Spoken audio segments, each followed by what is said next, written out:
অথবা আমি বৌদ্ধ হয়ে যাব, বুদ্ধং শরণং গচ্ছামি, ধম্মং শরণং গচ্ছামি, এসব করে বেড়াবো, করে গেলে আমি হঠাৎ হয়ে যাব।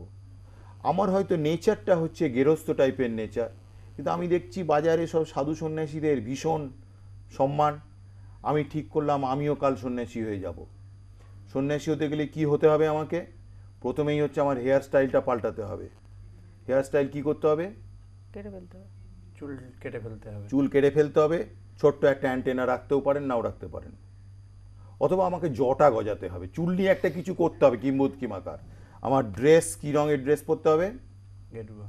গেরুয়া, অথবা আমি তন্ত্রমতে সন্ন্যাসী হলে লাল। লাল। এরকম একটা কিছু আমার এরকম করতে হবে হেয়ার স্টাইলে। এতে কাছা দিয়ে আমার ধুতি পরা চলবে না, কাছা খুলে ফেলতে হবে। ঠিক আছে? আমি যেটা বলতে চাইছি সকলের সঙ্গে শ্রদ্ধার সঙ্গে, যার নেচারে এই সন্ন্যাস বা ত্যাগমার্গ আছে তিনি সেই পথে ঈশ্বরে যাবেন। যার নেচারে এটা নেই সে তিনি নিজের পথে যাবেন, কারণ ভগবান সেইভাবে তার তার পথ নির্দিষ্ট করে দিয়েছেন।